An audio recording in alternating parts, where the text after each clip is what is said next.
Be the कि weld connection हो।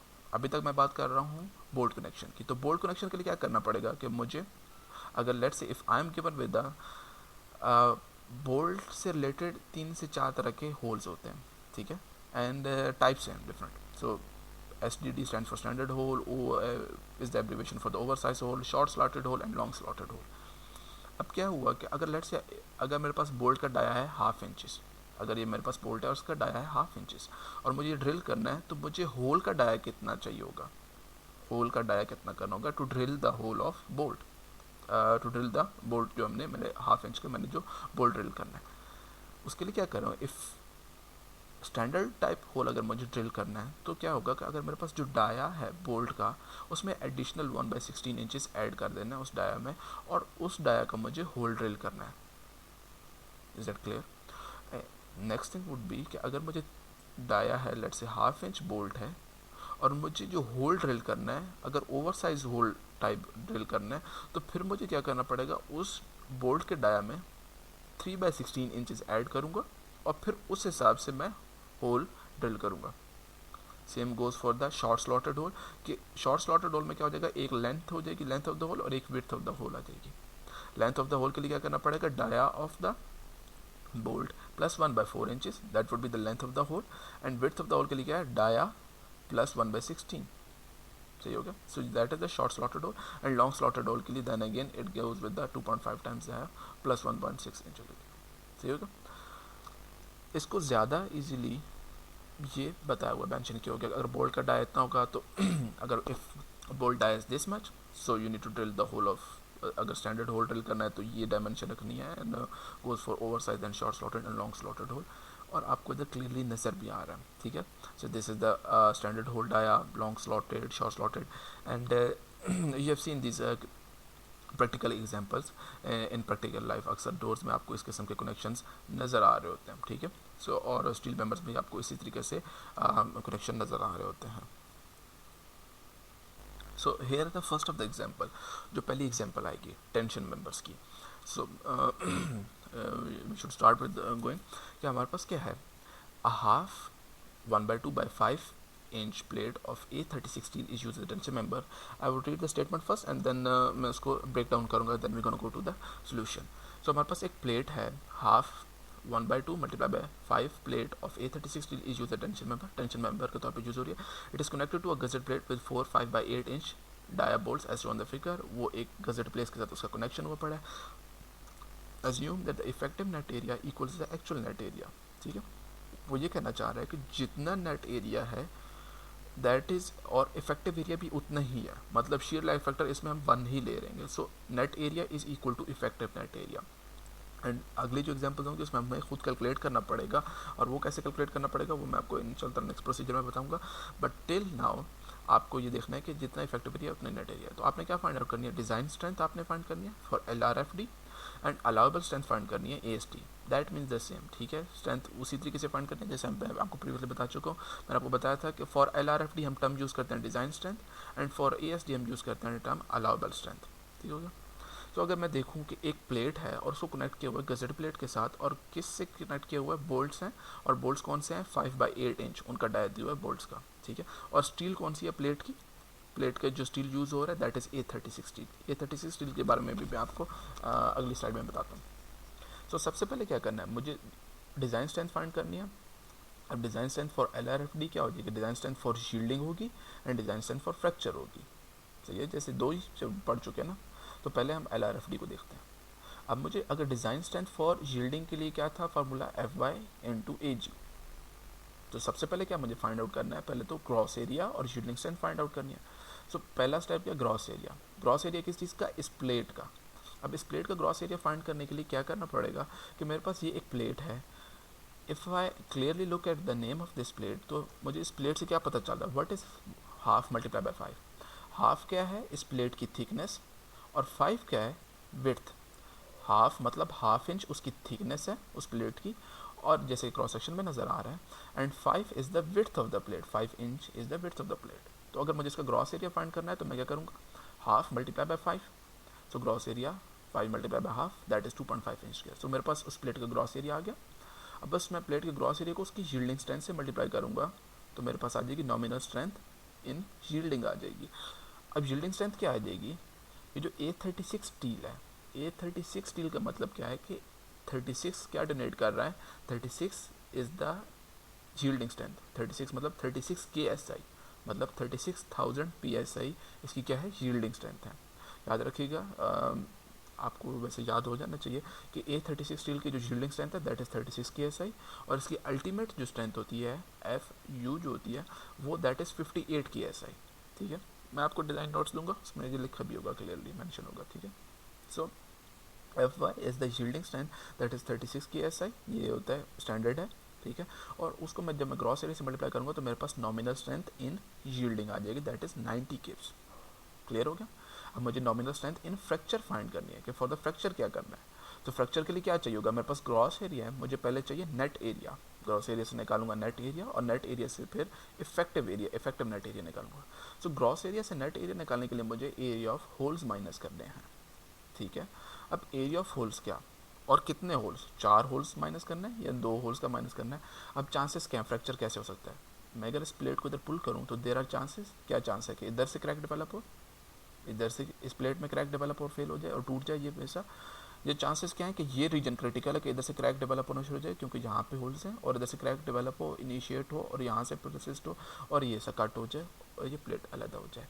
So critical reason is, एक क्रिटिकल रीजन में कितने होल्स आ रहे हैं, 2 होल्स आ रहे हैं। अगर लाइन ऐसे होती कि जिसमें 3 होल्स होते तो that reason would have been critical, और फिर हम 3 होल्स का एरिया माइनस करते हैं, जैसे कि एक नेक्स्ट एग्जांपल में हम एक आध करेंगे। सो रीजन क्या क्या ग्रॉस एरिया है, उसमें से मुझे ये 2 होल्स का एरिया माइनस करना है।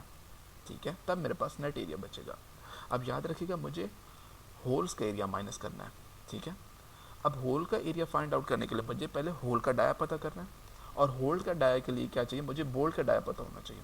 सो बोल्ट का डाया क्या है, दैट इज़ 5/8 इंचेस। अब जैसे मैंने आपको बताया था कि हम उसमें कुछ मार्जिन एडिशनल रखते हैं। तो अगर बोल्ट का डाया है 5/8 इंचेस, और अगर आपको नहीं मेंशन है भाई किस किस्म का होल ड्रिल करना है, स्टैंडर्ड करना है, शॉर्ट स्लॉटेड, लॉन्ग स्लॉटेड, तो फिर आप क्या करेंगे, आपने ये करना है कि जो बोल्ट का डाया दैट इज़ 5/8 इंचेस, उसमें एक एडिशनल कितना ऐड कर देना, +1/8। बोल्ट के डाया में +1/8 करोगे तो आपके पास क्या बचेगा, 5/8 + 1/8 दैट इज 6/8, और मैं इसको फर्दर सिंप्लीफाई करूँ तो 3/4 इंचेस। सो मेरे पास होल का डाया कितना बच जाएगा, दैट इज़ 3/4 इंचेस। ठीक है, तो 3/4 इंच होल का डाया, और फिर मैं उसकी थिकनेस से मल्टीप्लाई कर दूंगा तो मेरे पास क्या बच जाएगा, ये होल का एरिया, होल का डाया और होल की थिकनेस, जितनी प्लेट की थिकनेस होगी उतनी ही उसकी होगी। सो मैं अगर 3/4 और मल्टीप्लाई बाय हाफ कर दूंगा तो मेरे पास एक होल का एरिया माइनस हो जाएगा। ठीक है, और मेरे पास होल्स कितने आ रहे हैं, 2 होल्स आ रहे हैं, तो इसमें से मैं अगर जब इस पूरी प्लेट की क्रॉस सेक्शन में से 2 होल के एरियाज मुझे माइनस करने हैं। So gross area minus area of holes, so gross area was 2.5 inch square और माइनस एरिया ऑफ होल्स, ये एक होल का area that is thickness into dia of the hole, और मल्टीप्लाई बाय 2 कर दिए चूँकि 2 होल्स हैं। ठीक है, so gross area minus areas of holes, तो मेरे पास आ जाएगा नेट एरिया आ गया। सही होगा, यहाँ तक होगा। अब याद रखिएगा नॉमिनल स्ट्रेंथ इन यील्ड फ्रैक्चर फाइंड करने के लिए हमें क्या चाहिए था, ultimate strength into effective area. अब इफेक्टिव एरिया कितना होना चाहिए, इफेक्टिव एरिया मैंने आपको बताया था जब हम नेट एरिया को किसी फैक्टर से मल्टीप्लाई करते हैं, शीयर लाइफ फैक्टर से, तो हमारे पास इफेक्टिव एरिया आता है। अब चूंकि हमें क्वेश्चन में गिवन है, फॉर दिस गिवन क्वेश्चन, सिर्फ इस क्वेश्चन के लिए हमें गिवन है कि assume that the effective net area is equal to the actual net area, कि जितना actual net area effective net area भी उतना ही है, तो जितना ए एन होगा उतनी ही वैल्यू ए ई की आ जाएगी। So ultimate strength multiply by A e that comes out to be nominal strength in fracture. यहाँ तक क्लियर। अब क्या किया, सिंपली हमने क्या करना है, इनके रिडक्शन फैक्टर या रेजिस्टेंट फैक्टर से मल्टीप्लाई कर देना है, जैसे कि प्रीवियसली हम डिस्कस कर चुके हैं। For the case of yielding हम क्या करेंगे, इसको 0.9 से मल्टीप्लाई करेंगे, और for the case of fracture हम ये जो हमने स्ट्रेंथ कैलकुलेट की उसको हम उसके रिडक्शन फैक्टर दैट वाज 0.75 से मल्टीप्लाई करेंगे, और कॉरस्पॉन्डिंगली हमारे पास स्ट्रेंथ आ जाएगी इस मेंबर की design strength. Design strength based on yielding कितनी आ जाएगी, 81 kips. Design strength based on fracture हमारे पास कितनी आ जाएगी, जब हमने इससे फैक्टर स्ट्रेंथ रिडक्शन फैक्टर से मल्टीप्लाई किया तो हमारे पास 76.1 किप। अब जब आपसे पूछा जाएगा भाई इस मेंबर की as per LRFD method design strength कितनी है, तो आप कौन सी बताएंगे, जो कम होगी, स्मॉलर ऑफ दिस, कि शील्डिंग कितने पे हो रहा है, शील्ड कितने पे हो रहा है 81 किप्स पे, और फ्रैक्चर कितने पे हो रहा है 76.1 kip. So to be on the safer side कि हाँ भाई फ्रैक्चर पहले करेगा, तो देयरफॉर इसकी डिज़ाइन स्ट्रेंथ कितनी है इस मेंबर की, that is 76.1 kips. So design strength based on LRFD is the smaller value and that is 76.1 kilo. ASD के लिए क्या करेंगे? ASD के लिए भी प्रोसीजर मोर लेस सेम है, उसी तरीके से ग्रॉस एरिया फाइंड किया और उसी तरीके से हम नॉमिनल स्ट्रेंथ इन यील्डिंग हम फाइंड करेंगे, और वो कैसे करेंगे? FY इंटू AG, जैसे कि हम प्रीवियसली कर चुके हैं. सिमिलरली फॉर द फ्रैक्चर हमें नेट एरिया निकालना है, और ये it is exactly the same जैसे LRFD में किया, gross area minus area of holes किया, और फिर हम हमारा जितना नेट एरिया था उतना ही इफेक्टिव एरिया था, हम ये कैलकुलेट कर चुके. सो यहाँ तक एक्जैक्टली सेम है जैसे LRFD है. सिंपल डिफरेंस क्या है कि इसमें हम क्या कहते हैं, फैक्टर ऑफ सेफ्टी से डिवाइड कर देते हैं, उधर हम स्ट्रेंथ रिडक्शन फैक्टर से मल्टीप्लाई करते हैं, जबकि इधर हम फैक्टर ऑफ सेफ्टी या सेफ्टी फैक्टर से डिवाइड करते हैं, विच इन दिस केस इज 1.67. आप ऐसे भी कर सकते थे कि 0.6 से डायरेक्टली मल्टीप्लाई करते हैं, ठीक है. सो 1.67 से डिवाइड कर दिया और इधर 2 से डायरेक्टली डिवाइड कर दिया, तो आपके पास क्या बचेगा? Allowable strength. याद रखिएगा इसके लिए टर्म यूज होती है allowable strength. So allowable strength based on yielding कितनी होगी? दैट वुड बी 53.9 किप्स, ठीक है. और उसके अलावा क्या होगा? बेस्ड ऑन जो फ्रैक्चर होगा that would be 50.8 kips. Then again exactly allowable service load कितना हो जाएगा? As per ASD that would be the smaller of the value, that is 50.8 kips. So हमारे पास सोल्यूशन आ गया जो हमें रिक्वायर था. हमें ये रिक्वायर था कि आपने डिज़ाइन स्ट्रेंथ फाइंड करनी थी for LRFD that was 76.1 kips, and allowable strength for ASD अगर मेथड से फाइंड करो तो 50.8 किप्स हो जाएगा. दोनों अलग अलग ऑपरेटर हैं, और आप देख सकते हो कि इसमें क्लियरली नज़र आ रहा है कि जैसे इसमें जो सेफ्टी मार्जिन है वो थोड़ा ज़्यादा है अलाउबल स्ट्रेस डिज़ाइन मेथड में. नेक्स्ट एग्जांपल एग्जैक्टली सेम है, यही प्रोसीजर है, इसी को फॉलो करेंगे. हमारे पास क्या है कि एक a single angle tension member, ठीक है.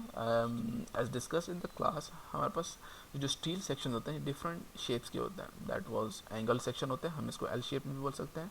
चैनल सेक्शन होता है, W सेक्शन होता है, S सेक्शन होता है, डिफरेंट मेंबर्स हैं. सी तो हमारे पास क्या है? अ सिंगल एंगल टेंशन मेंबर जिसकी ये स्पेसिफिकेशंस हैं, N L 3.5 into 3/8 is connected to a gusset plate, with gusset plate से कनेक्टेड है with 7/8 inch dia bolts. Bolt का डाया कितना है? 7/8. याद रखिएगा ये बोल्ट्स का dia that is 7/8 inches. A36 steel use हुआ है. अब क्या कहना चाह रहा है? सर्विस लोड, इसके ऊपर जो लोड अप्लाई हो रहा है. इन द प्रीवियस एग्जाम्पल हमें लोड्स कुछ किए बनी थे, हमें सिर्फ फाइंड करनी थी डिज़ाइन स्ट्रेंथ, फाइंड करनी थी LRFD और अलाउबल स्ट्रेंथ फाइंड करनी थी एज पर ASD.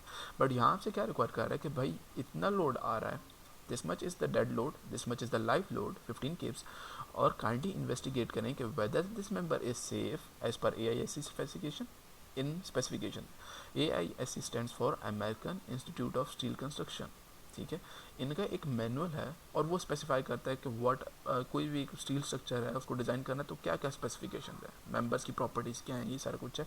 ये मैनुअल भी मैं आपसे शेयर कर दूंगा, ठीक है. एज पर AISC specification whether this member is safe और नॉट, सिंपली आपने ये बताना है.